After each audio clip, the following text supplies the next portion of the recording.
오늘 주시는 하나님 말씀 고린도후서 4장 7절부터 15절까지 말씀입니다.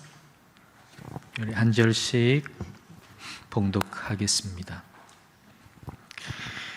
우리가 이 보배를 질그릇에 가졌으니 이는 심히 큰 능력은 하나님께 있고 우리에게 있지 아니함을 알게 하려 함이라. 우리가 사방으로 우겨쌈을 당하여도 쌓이지 아니하며 답답한 일을 당하여도 낙심하지 아니하며 박해를 받아도 버림받지 아니하며 거꾸로 뜨림을 당하여도 망하지 아니하고 우리가 항상 예수의 죽음을 몸에 짊어짐은 예수의 생명이 또한 우리 몸에 나타나게 하려 함이라. 우리 살아있는 자가 항상 예수를 위하여 죽음에 넘겨짐은 예수의 생명이 또한 우리 죽을 육체에 나타나게 하려 함이라. 그런즉 사망은 우리 안에서 역사하고 생명은 너희 안에서 역사하느니라. 기록된 바 내가 믿었으므로 말하였다 한 것 같이 우리가 같은 믿음의 마음을 가졌으니 우리도 믿었으므로 또한 말하노라. 주 예수를 다시 살리시니가 예수와 함께 우리도 다시 살리사 너희와 함께 그 앞에 서게 하실 줄을 아노라. 함께 읽겠습니다. 이는 모든 것이 너희를 위함이니 많은 사람의 감사로 말미암아 은혜가 더하여 넘쳐서 하나님께 영광을 돌리게 하려 함이라. 아멘. 흙으로 만든 그릇을 질그릇이라고 합니다. 하나님은 흙으로 사람을 만드셨습니다. 그래서 아무리 건강한 사람도 아무리 외모가 뛰어난 사람도 결국은 흙으로 돌아갈 수밖에 없습니다. 우리 모두는 다 질그릇입니다. 그럼 왜 하나님께서는 우리를 금그릇이나 은그릇으로 만들지 않고 질그릇으로 만드시고 그 질그릇 안에 보배를 담으셨을까요? 자, 오늘 보면 7절이 그 답을 주고 계시죠. 자, 7절 말씀 함께 읽겠습니다. 우리가 이 보배를 질그릇에 가졌으니 이는 심히 큰 능력은 하나님께 있고 우리에게 있지 아니함을 알게 하려 함이라. 질그릇 같은 내 안에 보배이신 그리스도가 계신다는 얘기입니다. 그리고 그 보배를 질그릇 안에 담은 이유는 지극히 큰 능력이 내게 있지 않고 하나님께 있다는 사실을 분명하게 알게 하기 위함이라는 것이죠. 즉 우리를 금그릇이나 은그릇으로 만들지 아니하고 약하디 약한 질그릇으로 만든 것은 하나님의 실수가 아니라 하나님의 계획이라는 의미입니다. 선박에 많은 컨테이너를 싣고서 항해를 합니다. 그러니까 많은 컨테이너를 싣고 그게 넘어지지 않도록 단단하게 결박을 하겠죠. 근데 단단하게 결박을 하는데 어느 정도의 힘 이상이 가해지면 그게 풀어져서 바다에 빠지도록 그렇게 만든다는 것입니다. 그렇지 않고 완벽하게 결박을 하면 그 선박이 전복되는 위험이 있기 때문에 배의 안전을 위해서 어느 정도 힘이 가해지면 그 이상이 가해지면 풀어져서 컨테이너가 그렇게 바다에 빠지도록 어떤 의도적으로 약점을 만들어 둔다는 것입니다. 이걸 designed weakness, 계획된 약점이라고 한답니다. 우리는 질그릇 같은 인생이고 그래서 우리에게는 연약함, 약점이 있죠. 근데 그것은 하나님의 실수가 아니라 하나님의 계획된 약점이라고 하는 거죠. 큰 능력이 내게서 나오는 게 아니고 하나님에게서 나온다는 사실을 우리가 결코 잊어버리지 않도록 그렇게 디자인하신 것입니다. 내게 능력이 있어서 이 큰 어려움을 이겨낼 수 있는 것이 아니고 내 안에 보배이신 그리스도가 계시기 때문에 그걸 이길 힘이 우리에게 생기는 것이죠. 우리 안에 보배이신 그리스도가 계시기 때문에 질그릇으로는 도저히 할 수 없는 일을 할 수 있게 되는 것입니다. 자, 8절과 9절 말씀을 우리 함께 읽겠습니다. 우리가 사방으로 우겨쌈을 당하여도 쌓이지 아니하며 답답한 일을 당하여도 낙심하지 아니하며 박해를 받아도 버림받지 아니하며 거꾸로 뜨림을 당하여도 망하지 아니하고, 우겨쌈을 당하지만 쌓이지 않는다 그랬어요. 사방에서 압력을 가하는 겁니다. 사방에서 압력을 가해가지고 마치 빈 깡통이 찌그러지듯이 찌그러뜨리려고 하지만 찌그러지지 않는다는 거예요. 왜냐하면 우리 안에 예수 그리스도, 보배이신 예수 그리스도가 가득하기 때문에 사방에서 아무리 압력을 가해도 찌그러지지 않는다라는 말입니다. 답답한 일을 당해도 낙심하지 않아요. 인생의 길이 보이지 않을 때 답답하잖아요. 인생의 길이 보이지 않을 때 마음이 답답하고 낙심하게 되죠. 그러나 낙심하지 않는다는 거예요. 인생의 길이 보이지 않아도 낙심하지 않는다. 왜냐하면 그리스도께서 내 안에 계시는데 그 그리스도가 내 인생의 목적지이기 때문이죠. 우리가 목적지로 가야 하는 게 아니고 그 목적지가 되시는 예수 그리스도께서 내 안에 와 계시기 때문에 내 인생길이 다 막혀 있는 것 같고 답답해 보여도 낙심하지 않는다는 거예요. 박해를 받아도 버림받지 않아요. 모든 사람이 나를 박해해요. 나를 떠나요. 나를 따돌려요. 그러나 내 안에 보배이신 예수 그리스도께서 계셔서 내가 버림받지 않는다는 거예요. 가장 귀한 분이, 가장 중요한 분이 내 안에 계시기 때문에 나는 어떤 순간에도 버림받지 않는다는 거죠. 거꾸로 뜨림을 당해도 망하지 않는다는 거예요. 펀치를 맞아가지고 넘어졌어요. 그러나 KO패 당한 게 아니잖아요. 다시 일어나면 되잖아요. 왜냐하면 이 세상을 이기신 승리하신 예수님이 내 안에 계시기 때문에, 이미 승리하신 예수님이 내 안에 계시기 때문에 우리가 아무리 맞아 넘어진다고 해도 우리는 다시 일어날 수가 있는 겁니다. 질그릇 안에 있는 보배 때문에 질그릇이 할 수 없는 일을 하게 되는 거죠.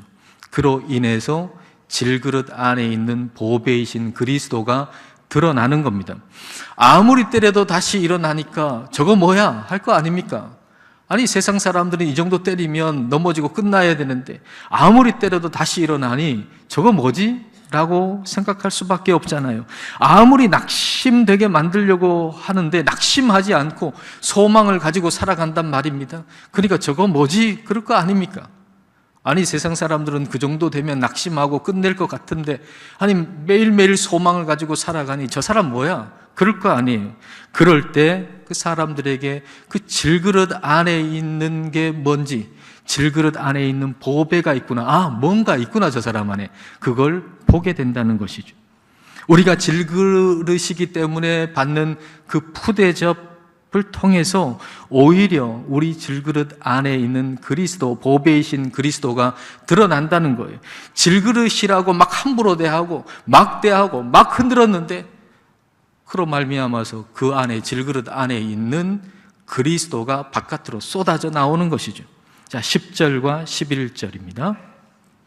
자, 같이 읽을까요? 우리가 항상 예수의 죽음을 몸에 짊어짐은 예수의 생명이 또한 우리 몸에 나타나게 하려 함이라. 우리 살아있는 자가 항상 예수를 위하여 죽음에 넘겨짐은 예수의 생명이 또한 우리 죽을 육체에 나타나게 하려 함이라. 예수님의 죽음을 몸에 짊어진다 그랬어요. 예수님을 위해서 내가 죽음에 넘겨진다 그랬어요. 그리스도를 위해 살다가 받는 고난을 얘기하는 겁니다. 그런데 그 고난으로 인해 가지고 오히려 내 안에 있는 그리스도의 생명이, 그리스도의 능력이 내 삶에 나타나게 된다는 것이죠. 질그릇이 깨어짐으로 말미암아서 내 안에 그리스도의 영광의 빛이 드러나게 된다는 것입니다. 사사기에 기드온이라고 하는 사람이 나오잖아요. 기드온의 300용사가 어떻게 그 많은 미디안 군사를 이길 수 있었습니까? 그 항아리에다가 횃불을 딱 숨겼잖아요. 항아리 속에 횃불을 딱 숨기고 이동하니까 그 속에, 항아리 속에 그 횃불이 보이질 않아요. 캄캄한 밤에 미디안 군사가 있는 그 진영으로 갔지 않습니까? 그리고 나팔을 불 때 일제히 그 항아리를 탁 깨니까 그 속에 있었던 그 횃불이 드러나게 됐죠. 그리고 미디안 군사가 그 많은 그 횃불이 갑자기 드러나는 것을 보고 두려워서 도망을 치고 말았습니다. 항아리가 깨지면서 그 항아리 속에 횃불이 드러나듯이 질그릇 같은 우리가 고통을 당할 때 우리 속에 있는 예수 그리스도의 영광의 빛이 드러나게 되는 것입니다. 여러분, 이 고통은 어떤 외부적인 핍박만을 의미하는 게 아닙니다. 자기를 부인하는 거죠. 자기를 부인하는 것. 예수님께서 말씀하셨잖아요. 예수님을 따르려면 자기를 부인하고 자기 십자가를 지고 예수님을 따르라고 예수님이 말씀하셨죠. 자기를 부인하는 게 곧 예수님의 죽음을 짊어지는 것입니다. 세상의 가치관과 싸우는 거, 내 안의 죄와 싸우는 거, 그것이 예수님의 죽음을 짊어지는 것이고 그리스도와 함께 십자가에 못 박히는 것이죠. 그럴 때 예수님의 생명, 예수님의 능력의 빛이 우리 안에서 드러나는 것입니다. 여러분, 우리는 지금 어떻습니까? 항아리가 깨져야 횃불이 드러나는데 아직 그 항아리가 깨지지 않은 채 그대로 있지는 않습니까? 우리는 깨져서 우리 안에 보배가 드러나는 것보다는 금그릇이 되고 은그릇이 되는 것을 원하고 있지는 않습니까? 아직도 많은 사람들이 예수님 믿을 때 받는 복을 질그릇이 금그릇 되고 은그릇 되는 것이라고 생각하는 것 같습니다. 그러나 예수님을 믿어서 받는 복은 질그릇이 금그릇 되고 은그릇 되는 것이 아닙니다. 질그릇이 질그릇임을 알고 내 안에 보배이신 예수 그리스도만 바라보는 것, 그게 예수님을 믿어서 받는 복입니다. 질그릇이라고 하는 이유로 푸대접 받을 때, 여러분 질그릇을 존귀하게 여기는 사람 누가 있겠습니까? 질그릇이라고 하는 이유로 우리가 포대접을 받을 때, 그때 우리가 내가 이제는 금그릇이 되고 은그릇이 돼가지고 사람들이 나를 매력적으로 보게 만들어야 되겠다라고 하고 그렇게 하나님이 만들어 주시는 것, 그게 예수님 믿어서 받는 복이 아니라 내가 질그릇이라고 하는 걸 분명히 알고, 그래, 나는 질그릇이야. 내가 바라볼 것은 질그릇인 내가 아니라 질그릇 안에 있는 예수 그리스도만 바라보고 그분을 찬송하고 높이는 것, 그게 바로 우리가 예수님을 믿어서 받는 복입니다. 창세기 말씀에 레아가 야곱하고 결혼했잖아요. 근데 레아는 그 결혼 생활이 행복하지 않았어요. 왜냐하면 야곱은 라헬을 사랑하고 레아를 싫어했거든요. 자기를 싫어하는 사람하고 같이 산다는 게 얼마나 불행한 일입니까? 근데 우리가 그럴 때가 있잖아요. 나를 싫어하는 사람하고 한 집에 살아야 할 때가 있고, 나를 싫어하는 사람하고 한 교회나 한 직장에 있어야 할 때가 있잖아요. 그러니까 레아가 그런 처지에 있었던 것이죠. 그래서 레아는 아마 자기가 좀 더 나은 사람으로 비춰져서 남편이 나를 좋아했으면 좋겠다, 그런 마음을 가졌었던 것 같아요. 근데 하나님이 그에게 은혜를 베풀어 주셨어요. 새 아들을 낳았어요. 새 아들을 낳은 다음에 그 다음에 남편한테 이런 얘기를 하죠. 내가 그에게 새 아들을 낳았으니 내 남편이 지금부터 나와 연합하리로다. 나는 질그릇인데 이제 내가 은그릇 되고 금그릇 돼가지고 이제는 저 사람이 나를 좋아할 거라고 야곱의 주목을 그렇게 끌고 싶어 했던 것이죠. 하나님으로부터 받는 복이 그런 복이라고 생각했던 거예요. 질그릇인 내가 은그릇 되고 금그릇 되는 게 하나님으로부터 받는 복이라고 생각했던 거예요. 근데 넷째를 임신하고 달라졌어요. 질그릇에서 눈을 떼서 질그릇 안에 계신 하나님을 보기 시작한 거죠.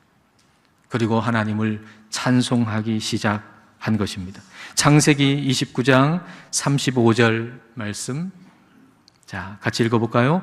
그가 또 임신하여 아들을 낳고 이르되 내가 이제는 여호와를 찬송하리로다 하고 이로 말미암아 그가 그의 이름을 유다라 하였고, 남편의 사랑을 받으려고 하지 않고 이제 하나님이 나를 사랑하신다는 걸 분명히 한 거예요. 저 사람의 사랑을 받으려고 애쓰는 게 아니고 이미 하나님이 나를 사랑하고 계신다라고 하는 걸 생각한 거죠. 그리고 금그릇, 은그릇 되는 마음을 버렸어요.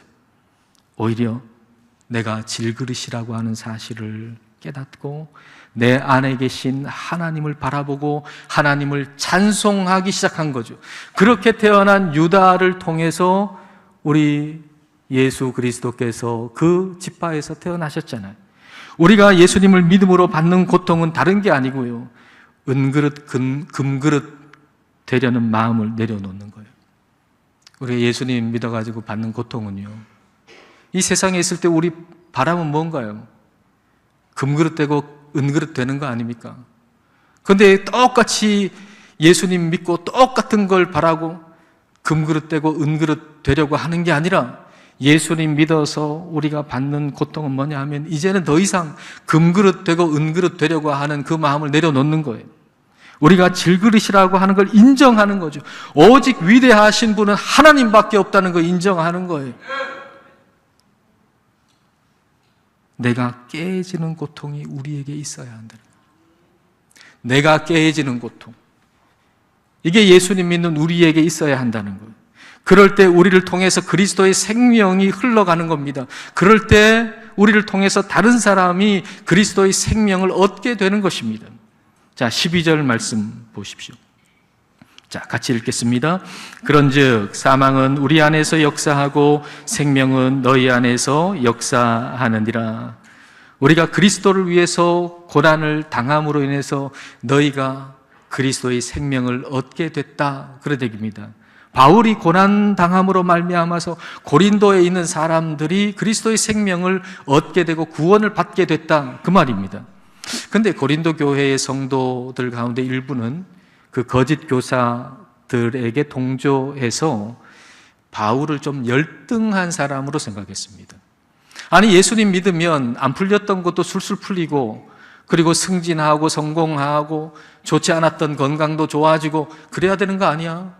그런데 바울을 보니까 바울은 고난을 그렇게 당하고 있거든요. 예수님 믿는다고 하는 사람이 그렇게 고통당하고 그렇게 고난당하고 있단 말입니다. 그러니까 저 사람, 저 바울, 예수님 제대로 믿는 사람 맞아? 그렇게 생각했던 거죠. 바울의 겉모습, 그의 질그릇을 보고 그를 하찮게 여겼던 겁니다. 그런데 바울이 당하는 그 고난은 그리스도의 십자가의 죽음에 동참하는 거였거든요. 그리스도의 십자가의 죽음과 그 고난 때문에 우리가 구원받았잖아요. 예수님이 고난받으심으로 우리가 구원받았잖아요. 마찬가지로 바울이 고난을 당하는 것은 고린도에 그리스도의 생명이 들어가도록 하는 통로가 된 것입니다. 즉, 사람들이 보기에 보잘것없는 바울의 그 질그릇 안에 담겨져 있는 것은 바로 그리스도의 생명이었고 그리스도의 사랑이었다는 것이죠. 그래서 목마른 영혼들이, 고린도의 목마른 영혼들이 그 질그릇 안에 담겨져 있던 그리스도의 생명의 물, 사랑의 물을 마시고 살아난 것입니다. 어머니의 그릇이라고 하는 제목의 시입니다. 제가 한번 읽어드리겠습니다. 어머니는 그릇이라 쓰고 읽으신다. 그릇이 아니라 그릇이 바른 말이지만 어머니에게 그릇은 그릇이다. 물을 담아 오신 어머니의 그릇을 앞에 두고 그릇 중얼거려 보면 그릇에 담긴 물이 편안한 수평을 찾고 어머니의 그릇에 담겨졌던 모든 것들이 사람의 체온처럼 따뜻했다는 것을 깨닫는다. 나는 학교에서 그릇이라 배웠지만 어머니는 인생을 통해 그릇이라 배웠다.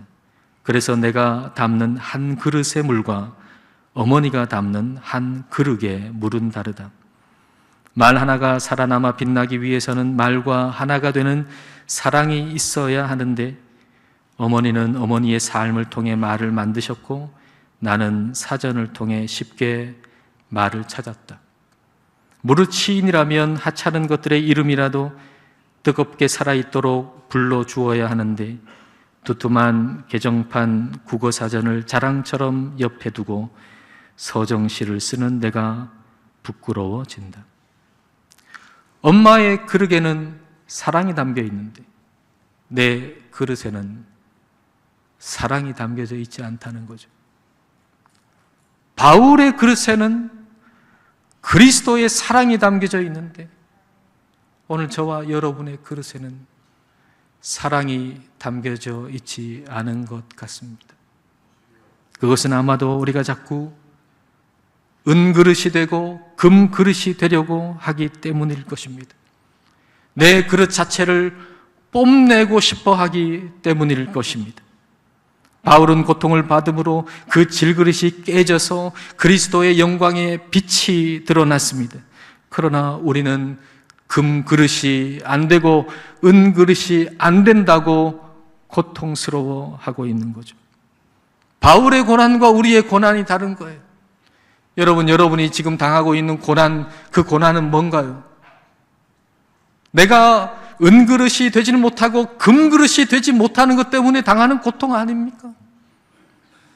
여러분, 저와 여러분이 오늘날 이 편한 시대를 살아가면서 외적인 핍박도 없고 고난도 없는 시대를 살아가면서 고난이라고 말하는 그것은 깊숙이 들여다보면 결국은 내가 은그릇이 아니고 금그릇이 아니라는 것 때문에 고통스러운 것 아니냐는 말입니다. 그런 고난은 하나님을 드러내는 고난이 아닙니다. 그래서 그런 고난 당할 때 우리는 하나님을 원망하고 그리고 믿음이 약해지는 것이죠. 왜 고난 당할 때, 왜 우리는 고통 당할 때 믿음이 약해집니까? 그 고난이 주님을 위한 고난이 아니기 때문이죠. 그러나 바울의 고통, 고난은 하나님을 드러내는 것이었고, 그래서 고난 당할 때 믿음이 약해지기는커녕 오히려 그 믿음이 오히려 더 담대해지고 더 분명해졌습니다. 자, 13절 말씀을 보십시오. 자, 함께 읽겠습니다.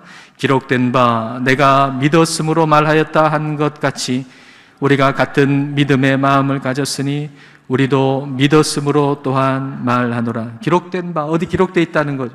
시편 116편에 기록되어 있는데 내가 믿음으로 말하였다, 내가 믿었으므로 말했다 라고 기록된 것처럼 우리도 같은 믿음의 마음을 가지고 있다. 그 믿음의 마음은 믿음의 영이라고 번역하는 것이 더 정확할 것입니다. 내 영에 믿음이 가득하다는 거예요. 내 영혼에 믿음이 꽉 차 있어가지고 말하지 않을 수 없는 말이 있다는 거예요. 내 안에 믿음이 없으면 그런 말도 하지 않을 거예요. 그러나 내 안에 믿음이 가득해가지고 말하지 않으면 안 되는 그런 말이 있다는 겁니다. 그게 뭡니까? 그 말이 뭡니까? 그게 바로 그 다음 절이죠. 14절 말씀. 자, 14절 말씀. 이게 믿음이 있는 사람은 말하지 않을 수 없는 말이에요. 자, 함께 읽겠습니다. 주 예수를 다시 살리시니가 예수와 함께 우리도 다시 살리사 너희와 함께 그 앞에 서게 하실 줄을 아노라. 죽으신 예수님을 다시 살리신 하나님이 나도 다시 살리실 거고 예수님 믿는 우리 모두는 하나님 앞에 설 것이다. 이 말입니다. 우리 안에 믿음이 있으면 이걸 말하게 될 것입니다. 여러분, 뭘 말하고 계십니까? 교회까지 오셔서도 세상 이야기를 하고 계시다면 아마 그 사람의 마음에는 세상으로 가득 찼기 때문일 겁니다. 예배를 드리고 하나님 말씀을 듣고 그리고 함께 모여서 얘기를 하는데, 순이 함께 모여서 얘기하는데 하나님에 대해서는 한마디도 얘기하지 않는다면은, 성경 말씀에 대해서 한마디도 얘기하지 않는다면 여전히 세상의 물동이를 들고 세상을 구하고 있기 때문이 아니겠습니까? 사마리아 여인이 영생하는 생수가 되시는 예수님을 만난 다음에 자기의 물동이를 버리고 나가서 그 동네 사람들한테 내가 만난 예수님에 대해서 얘기하지 않았습니까? 믿음 없는 그 물동이를 아직도 들고 계십니까? 아직도 세상의 물동이가 우선순위가 되어 있습니까? 그걸 버리고 말하십시오. 내가 예수님을 믿어 나는 구원을 받았다고 말하십시오. 오직 우리에게 구원을 주시는 능력의 이름은 예수님밖에 없다고 말하십시오. 예수님께서 다시 부활하셨듯이 나는 예수 그리스도 안에서 다시 산다고 여러분 분명하게 말하십시오. 여러분에게 구원의 확신이 있습니까? 아멘 안 하신 분들은 다 구원의 확신이 없는 거죠. 수십 년 교회를 다녔는데 구원의 확신이 없는 사람이 있어요. 아마 이 자리에도 있을 거예요. 직분을 받은 사람들 중에도 구원의 확신이 없는 사람이 있을 거예요. 이 중에도 있을 거예요. 왜 구원의 확신이 없죠? 믿음은 분명히 있어요. 믿음은 분명히 있는데 그 믿음이 활성화되지 않는 거죠. 왜 믿음이 활성화되지 않죠? 수십 년 교회를 다녔는데 구원의 확신이 없는 사람의 특징이 뭔지 아십니까? 복음을 한마디도 말하지 않는다는 거예요. 예수 그리스도의 십자가와 부활의 복음을 한마디도 말하지 않는다는 거예요. 다시 말하면 그 복음이 수동적 단어가 되어 있는 거죠. 여러분, 우리가 외국어 배울 때도 수동적 단어와 능동적 단어가 있잖아요. 수동적 단어라고 하는 것은 말해주면 그게 무슨 뜻인지 알지만 내가 스스로 말할 수 없는 단어예요. 이게 수동적 단어예요. 매주 나와서 하나님 말씀을 듣고 복음에 대해서 듣는데 그 복음이 수동적 단어가 돼 있어요. 어떤 단어를 얘기하면 다 알아요. 이 단어의 의미는 무엇인가? 1번, 2번, 3번, 4번. 1번 답이지. 알아요. 그러나 그 단어를 말할 수 없는 거죠.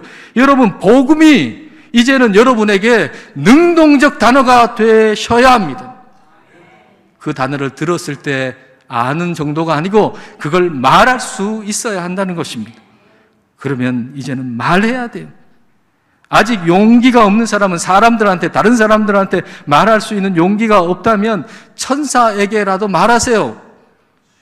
보이지 않는 존재, 하나님 만드신 천사가 있잖아요. 여러분 혼자 집에 있을 때 거기에 천사가 있잖아요. 보이지 않는 존재. 말하세요. 그러면 천사에게라도. 그리스도를 다시 살리신 하나님께서 나를 다시 살리시고 그리고 예수님을 믿는 모든 사람을 하나님 앞에 있게 할 것이다 라고 여러분 말하세요. 성경을 소리내어 읽으세요. 아니, 직분자가 돼서 1년에 한 번도 성경을 읽지 않는다는 게 말이 됩니까? 아니, 1년에 한 번도 성경을 읽지 않고 구원의 확신이 없다고 말하면 어떻게 됩니까? 여러분, 소리내서 읽으세요.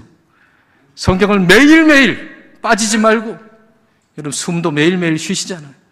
매일매일 성경을 읽으시고 될 수 있는 대로 소리내어 읽으십시오. 복음을 말하십시오. 그게 하나님께 영광을 돌리는 첫 단계입니다. 15절 말씀 볼까요? 자, 15절 같이 읽겠습니다. 이는 모든 것이 너희를 위함이니 많은 사람의 감사로 말미암아 은혜가 더하여 넘쳐서 하나님께 영광을 돌리게 하려 함이라. 바울은 금그릇, 은그릇 되려고 하지 않았습니다. 내가 질그릇이라고 하는 걸 깊이 깨달았습니다. 그리고 내 안에 계신 보배이신 예수 그리스도만 바라봤습니다. 그로 말미암아 예수 그리스도의 그 능력의 빛이 드러나고 그로 말미암아 많은 사람이 예수님을 알게 되고 더 많이 감사하게 되고 그리고 구원의 은혜는 더 많이 넘쳐 흘러서 하나님께 영광을 돌리게 되었다는 것입니다. 여러분, 저와 여러분은 질그릇입니다. 질그릇이 푸대접 받을 때 금그릇, 은그릇 되려고 하지 말고 내가 질그릇이라고 하는 사실을 깊이 깨닫고 더 이상 그 질그릇에 우리의 눈을 두지 아니하고 내 안에 계신 보배이신 예수 그리스도의 그 영광의 빛이 내 삶을 통해 드러나고 그리하여 하나님께 영광을 돌리시는 저와 여러분 되시기를 축복합니다. 기도하시겠습니다. 이 시간 우리가 질그릇임을 생각하십시다. 금그릇, 은그릇 되고자 하는 마음을 버리고 질그릇 안에 보배를 담고 있다는 것을 기억하면서 우리 안에 계신 그리스도의 영광의 빛이 삶에서 드러나기를 이 시간 함께 기도하시겠습니다.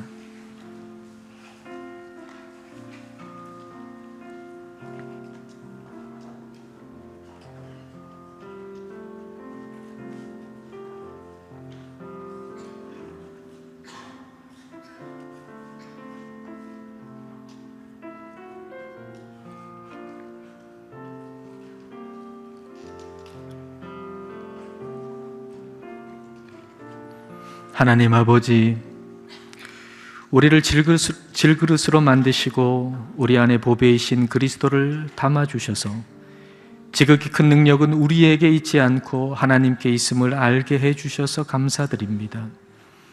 그럼에도 불구하고 우리는 질그릇이 푸대접 받을 때 질그릇 안에 보배를 보기보다 금그릇이 되고 은그릇이 되고 싶어 했습니다.